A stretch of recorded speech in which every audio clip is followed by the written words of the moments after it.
Thank you so very much. It is a very great privilege for me to be here tonight. I was kind of hoping that maybe Libby would say a little bit about our connection with each other. She didn't tell you a thing. But 47 years ago, Libby and I were on the varsity debate team at Wheaton College. She and I were colleagues on the varsity debate team. And I'm sure that modesty should forbid me to tell you this, but we did win the Northwest Championship.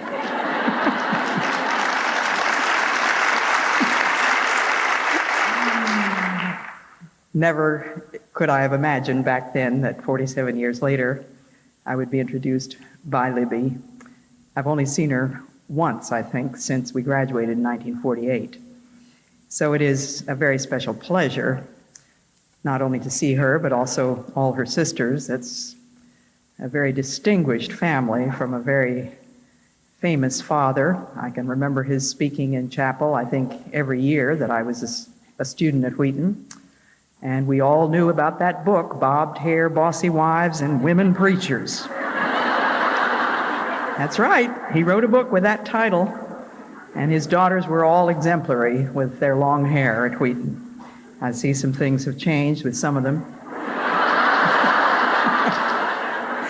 But I'm sure their father knows about it, and he understands. And I just want y'all to know that I can speak Southern, too.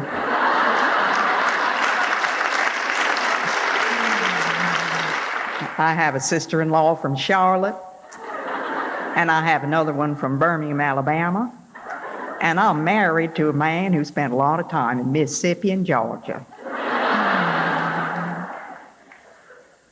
I do need to mention a couple of the books that you can find at the book table. They do have some bearing on the things that I talk about. One of them is a book that nobody in this room needs, but you know somebody that needs it. It's called Discipline, The Glad Surrender.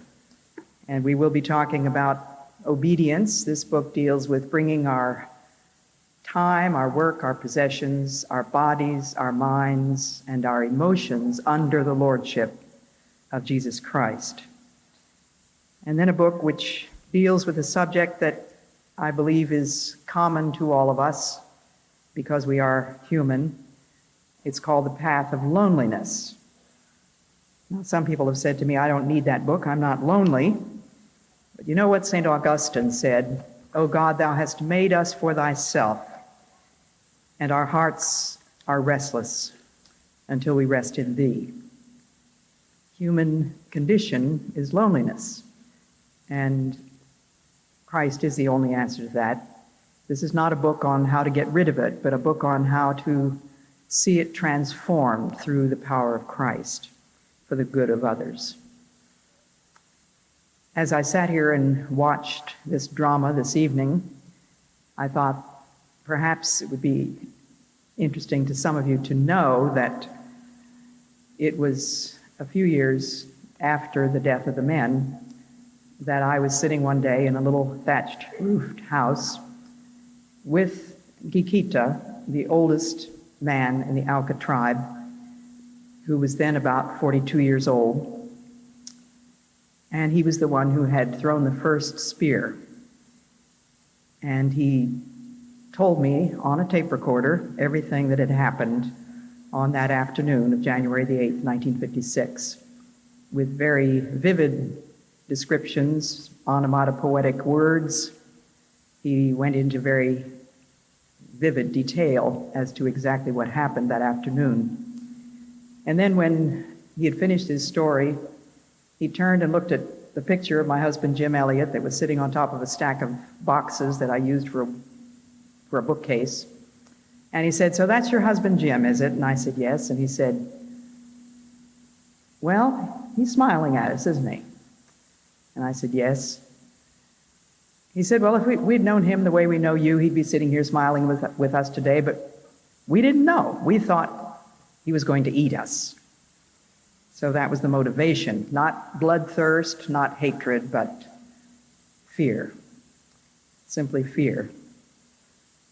And since then, I can see How mysterious are God's ways, how inscrutable, as that great hymn says, God moves in a mysterious way his wonders to perform. He plants his footsteps in the sea.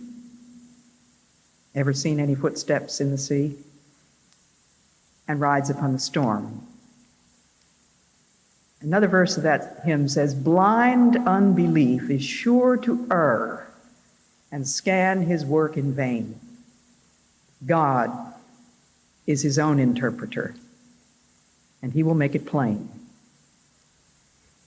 It's one thing for us to look at all the results all over the world, the lives that have been influenced and deeply changed by the testimony of those 5 men.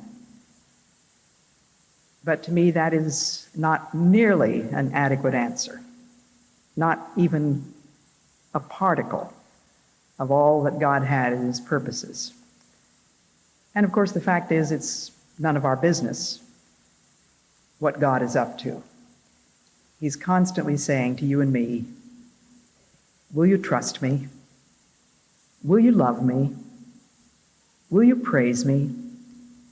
Will you do what I say? I'm very thankful for the theme that has been chosen for this conference, for such a time as this. It was God's choice to put you and me in exactly the point in history in which he has placed us. Now, as it's very obvious, I'm an old lady, and there are a whole lot of young ladies here tonight, and people of all ages. Well, it was not my idea to be born in 1926. It was God's idea. And so it is with joy and gladness that I accept the fact that I am old. I'm not one of those people that says, well, we're all getting older. Well, we've been doing that ever since we were born, haven't we? Some of us have already gotten old. So I'm thankful for that. And I see it as another segment of the will of God in my life. I have 3 titles for my talks. This evening's talk is A Royal Position. There are 3 things that characterize a godly woman: a royal position, a measured portion, and a simplified life. Those are among the things which characterize a godly woman, a joyful woman. There are many others, of course, that we could think of, but those are the 3 which fit very neatly under this overall theme for such a time as this. And you know that verse, those words come from a verse in the book of Esther, that wonderful story, beautiful story, the only book in the Bible in which God's name is never mentioned, but God stands behind every verse. And I think of the sovereign God who put each person in that story in a particular position which fit exactly into his sovereign plan. King Xerxes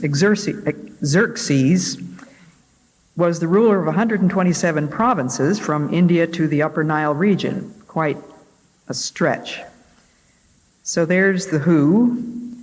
The when of this story was the 3rd year of his reign. The what was a banquet. He had been displaying his splendors for 180 days to various prominent people, and then gave a feast which lasted 7 days. The where was in the enclosed garden of the royal palace, where there was unlimited drinking, and during which Queen Vashti gave a banquet for the women. The king, who was slightly in his cups, as we might say, or to be more crude, perhaps sloshed, gave the command for his wife to appear because she was a very beautiful woman. He wanted to show her off. And as you've read the story, you know that Queen Vashti defied the king. She was not a submissive wife, and she did not come. And so she was banished from then on from his presence, because she was setting a very bad example for all the women of the realm. They would then be encouraged and even validated in disobeying their husbands. And so then it was that there was a man in that kingdom named Mordecai who had been exiled from Jerusalem by Nebuchadnezzar. And he was related to this beautiful woman Esther, who pleased the king and became the queen. One of the characteristics of Esther, which I think is a very, very rare characteristic for us women, she asked for nothing. I wonder how many of us could characterize ourselves as contented women who have everything that we'd ever want. When the king asked what she would like, she asked for nothing. She was contented. The story reveals that she was a very pleasant person as well as being beautiful. She was obedient to Mordecai, who had become like a father to her and became her protector. And when Haman's plot was revealed, Mordecai's directions were obeyed by Esther. And in Esther chapter 4, verse 14, we have those words from Mordecai. When Esther's words were reported to Mordecai, he sent back this answer: "Do not think that because you are in the king's house, you alone of all the Jews will escape. For if you remain silent at this time, relief and deliverance for the Jews will arise from another place. But you and your father's family will perish. And who knows but that you have come to royal position for such a time as this?"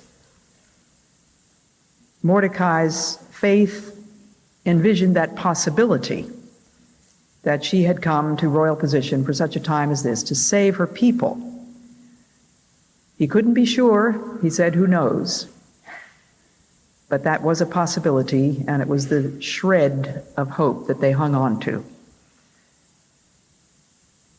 Esther was a woman not only of submissiveness and obedience and pleasant personality and contentment, but she was a woman of courage.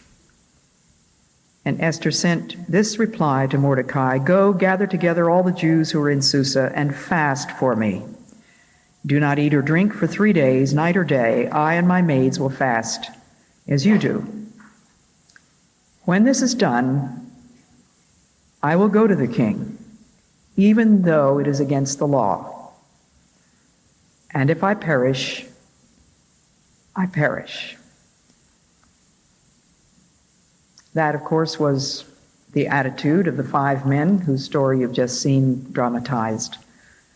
They knew very well what the possibilities were. We knew the reputation of these Indians. We knew that nobody had ever gone in there and come out alive.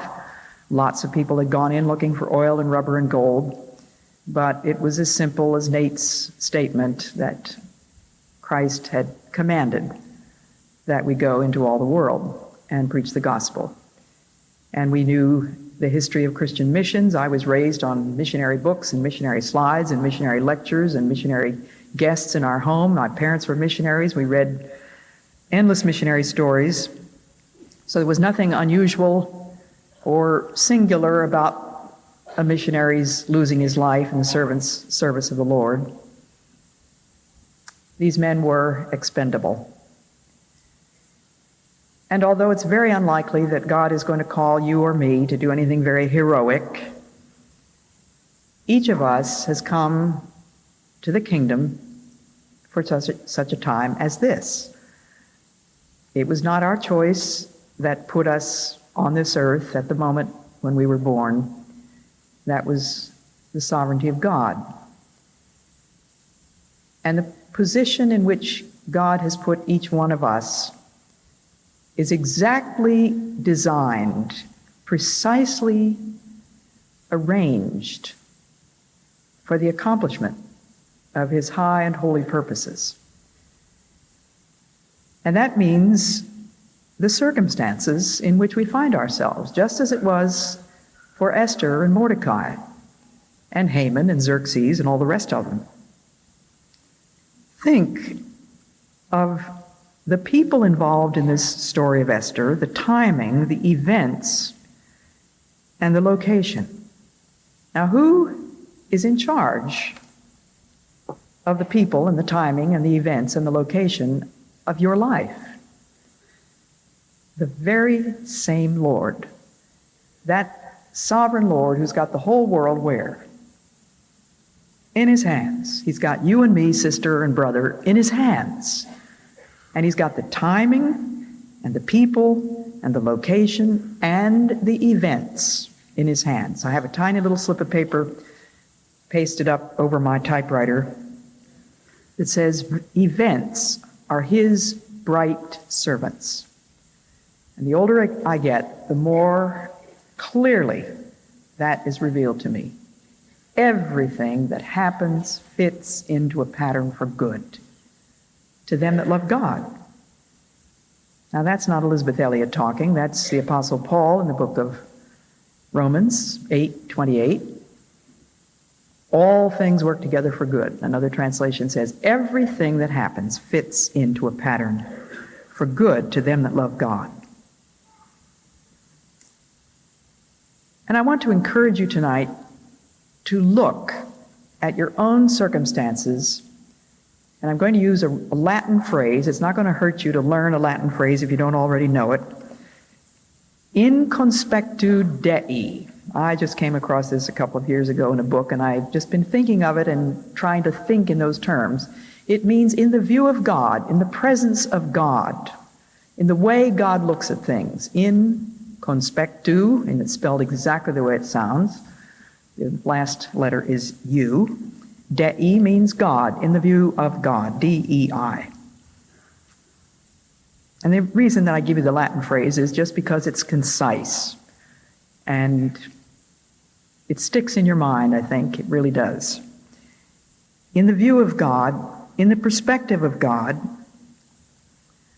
I look at the people in my life, the timing, the events, the location, and these, to my great blessing, constitute the sphere or the royal position in which I have been divinely positioned or placed. I have been set down here. I have been put here. I am meant to stay here to do his bidding. If I perish, I perish. What's the difference? It really doesn't make any difference whether we live or die, does it?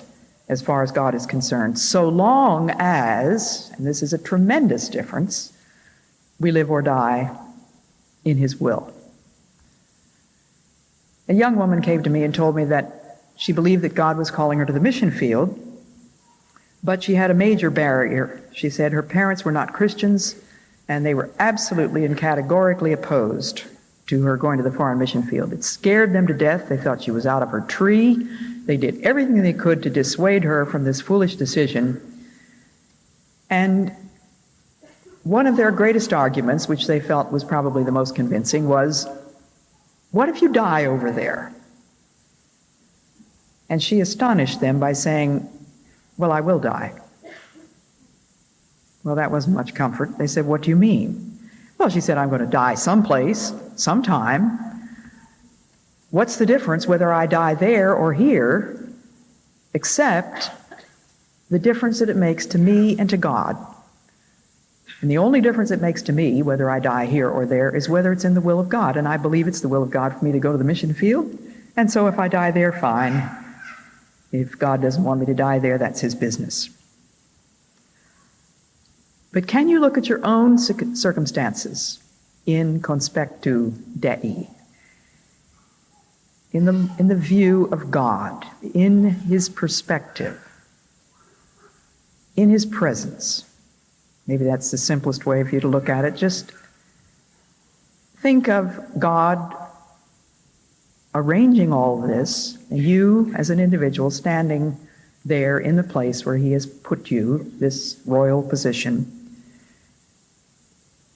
and then try to see it as he looks at it. See your position as always in his hand, under his eye, and covered by his love. Now, I don't know anyone in this room well at all. I know Libby a little bit. But I don't know your problems, I don't know your circumstances, I don't know the timing and the people and the location and all the rest of it. But I do know that whatever your situation is, it is always in his hand, always under his eye, and always covered by his love. And I can just imagine that about 69 of you are sitting there thinking, I don't see how in the world the situation I'm in can possibly be covered by his love. Why would God's love assign me to a position like this? And he says, trust me. Trust me. I do know what I'm doing. Believe me, I am working on the pattern. And someday you'll understand it. The Bible says that I am loved with an everlasting love. And underneath are the everlasting arms. And everlasting means everlasting. It will last forever. My circumstances do not remove me from those arms. My worst fears coming true do not put me at a different position than in his everlasting arms, covered by his everlasting love.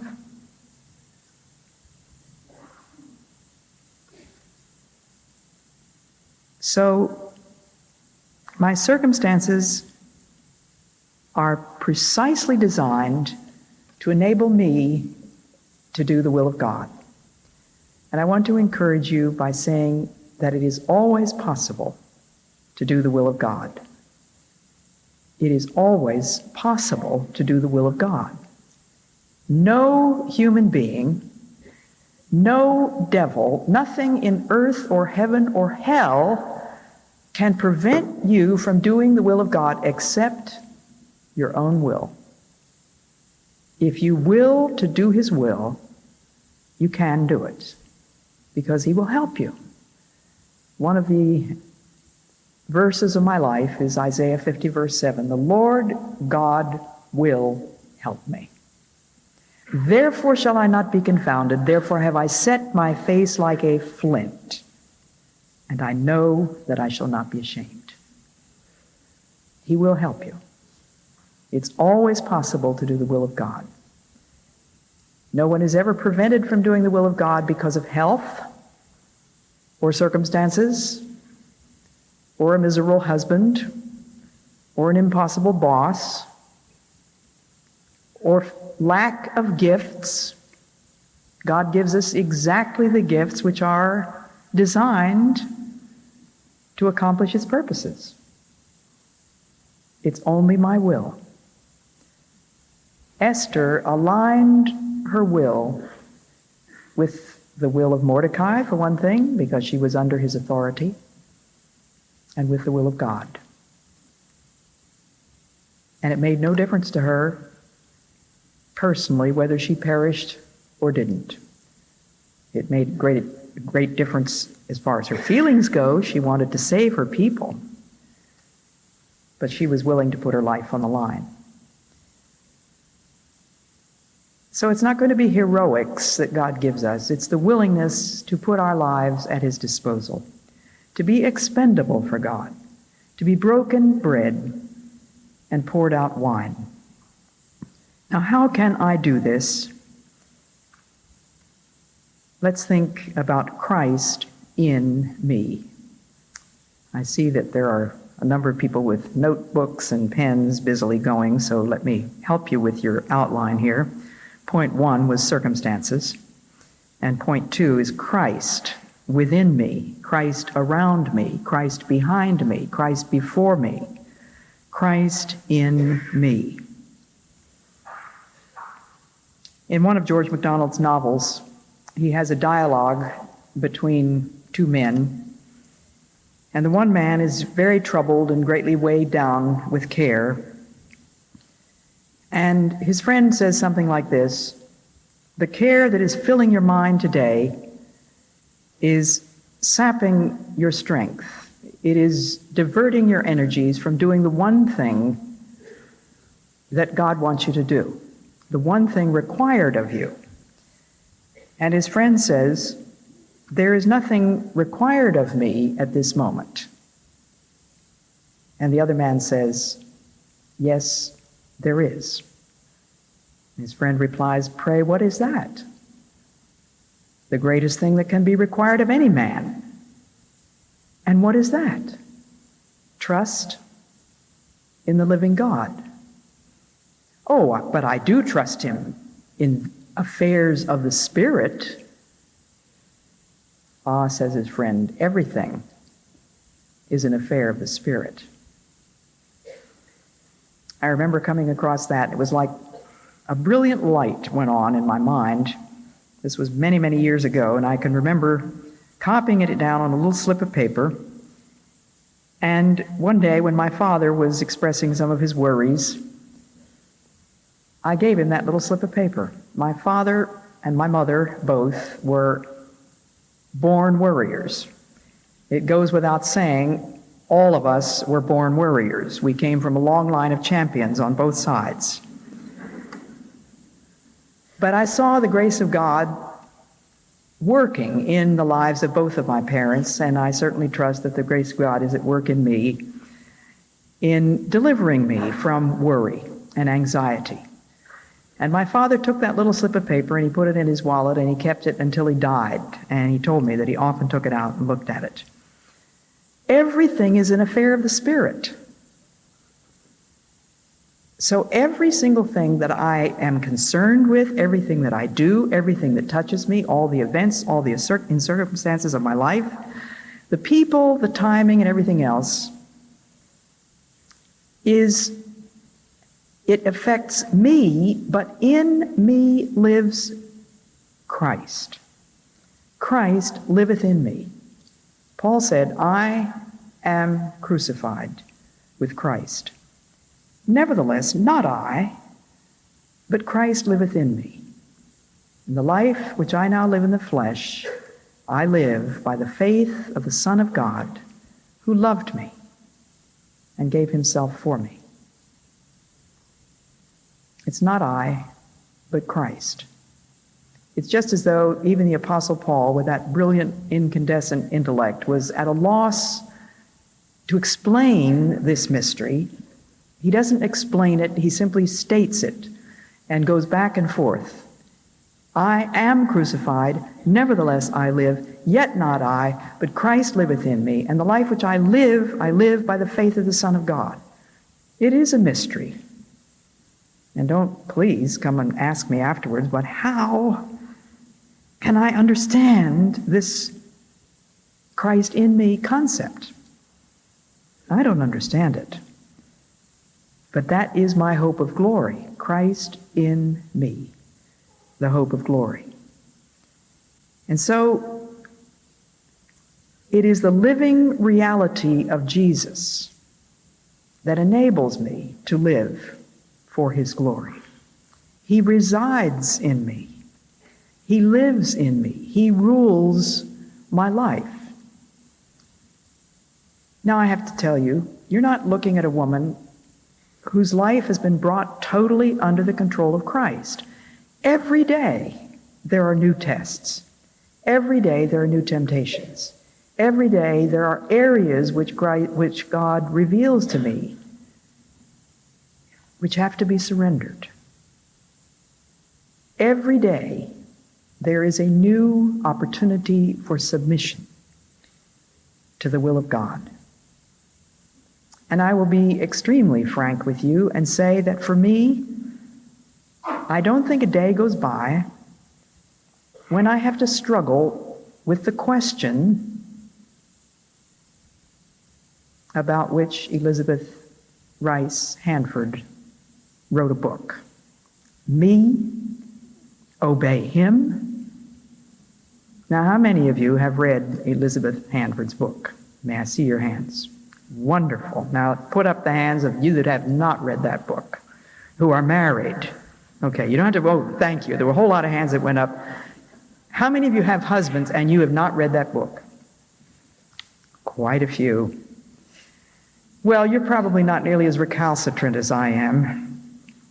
You're probably not nearly as determined that I'm going to do my own thing and nobody's going to tell me what to do. But I know what God tells me as a wife. You wives, says Paul in Ephesians, submit yourselves to your husbands. Now, may I see the hands of you wives who were born submissive?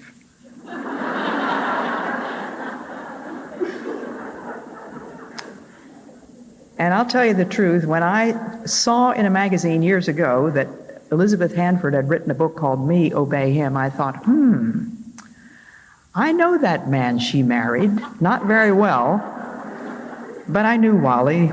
We used to call him Wally then. I guess that would be very disrespectful now. He was Walt Hanford. But I thought, Elisabeth is a powerful woman. I wonder if she's ever had to struggle submitting to Walter Hanford. Well, I don't think she would have written that book if she didn't know something about that struggle. And I just want to say that I'm very thankful for the light that it gave to me. I'm ashamed to say I didn't read it till about 2 years ago. But I've been reading it again and again ever since.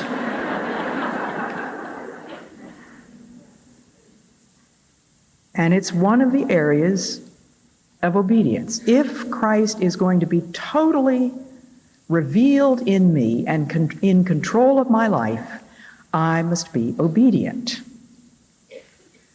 And that brings me to my third point, but we're not there yet, so I'm jumping the gun a bit. Christ in me, the hope of glory. I hope that he is changing me, transfiguring me, transforming me into that image day by day. And when I think I've learned it, then there's another corner that is revealed to me, another little place where I have not submitted. And you are not looking at a woman who was born submissive or with a gentle and quiet spirit. It doesn't come naturally. I really don't believe it comes naturally to any of us women, because it began way back in the Garden of Eden when Eve decided she was going to do her own thing. She was going to upgrade her lifestyle.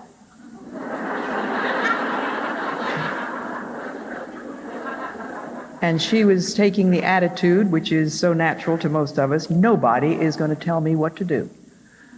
I am my own person. It is my life, and it is my body, and the world is telling us this insistently and shrilly and inescapably every day, coming at us, just bombarding us with this bilge, this garbage, this nonsense. It's your life, it's your body, you can do anything you want with it. My Bible says, you are not your own. You were bought with a price. Therefore, glorify God in your body. You've only got one body in which to glorify him, and one life. And if we don't learn to be crucified with Christ here in this life, in these circumstances, in this time, with all the temptations and struggles and problems that God has allowed to happen in our lives, we're not going to have another chance. This is the place where the test comes. This is the royal position assigned by the King of Kings. And he knows every one of us through and through. And it was his wisdom and his love that placed us exactly where we are. The power rightly to occupy my royal position, my only qualification is Christ himself. I cannot rightly occupy my royal position in Christ unless Christ is in me. Now, for some of you, this may be utterly incomprehensible. You may be sitting there thinking, what on earth is she talking about? He'll show you if you just open your heart to him. He wants to come in, not to invade our lives, not to ruin our fun, not to be leaning over the parapets of heaven and finding somebody that's having a good time so he can say, cut it out. To give us joy, love, joy, peace, commodities which are extremely scarce in today's world, aren't they? We were in Hungary last week, and as we looked at those faces, I said to Lars, it's not easy to see a peaceful face, or even just a blank face. There just seemed to be deep anger, sorrow. And then yesterday we were in New York City. It was the same story. Very, very rare, isn't it, to see a peaceful face, a face filled with joy or love or hope. But that comes from Christ living in us. Christ liveth in me. And the life which I live in the flesh, I live by the faith of the Son of God. It's Christ in me, his life, his work in me, in my relationships, in my time. My father was a great stickler for promptness, punctuality. He said, if you're late, you are stealing another person's most precious commodity. Is there anybody here that feels as though you have enough time to do all the things that you want to do, or that you feel that you ought to do even? God has given us exactly the measure which is necessary to do his will. Christ at work in the timing of my life, in the events of my life, in the location of my life, in my weakness. Paul had to have the experience of weakness, that thorn in his flesh, in order to learn that Christ's strength is made perfect in weakness. Most gladly, therefore, he said, will I glory in my infirmities. Rejoice in this weakness in order that the power of Christ may rest upon me. That the power of Christ may rest upon me. And if you will stop and think about the people who have been the deepest influence in your spiritual life, I think that we could practically guarantee that in every single case, they are people who have suffered. People with weaknesses. People who have known failure. People who have been through horrible experiences that you and I can't even imagine. And very likely things that they don't talk about. But you would find, if you delved a little bit, that those who suffer most have most to give. For the power of Christ is made perfect in weakness. The power of Christ rests upon that one who accepts the thorn, accepts the weakness. Now, all of these things lead to faith and obedience. The third thing that you can put down in your notebook. And let me read from 1 Peter 2, verse 9. You are a chosen people, a royal priesthood, a holy nation, a people belonging to God, that you may declare the praises of him who called you out of darkness into his wonderful light. Isn't that wonderful? Or what? You, Paul is writing to, Peter is writing to exiles, people who have suffered, people who are displaced, relocated, have been through all the agonies of what it means to be exiled, scattered, torn away from everything that had been familiar to them. They'd lost so much. And he writes this letter of wonderful encouragement and says, you are a chosen people. Would God treat chosen people like that? Yes, he would. In order to teach them where their strength must lie. A royal priesthood, a holy nation, a people belonging to God. For what? So that you may declare the praises of him who called you out of darkness into his wonderful light. Now, how do I declare his praises? Do I go out and preach a sermon? Do I go to a foreign mission field, to some jungle, some heroic place? He might call you to that, but not tonight. He's not going to call you to that tonight or probably tomorrow. He's not going to send you there, at least. He might call you. I can't say he won't. But just let me read a little quotation here from an old writer from the 18th century.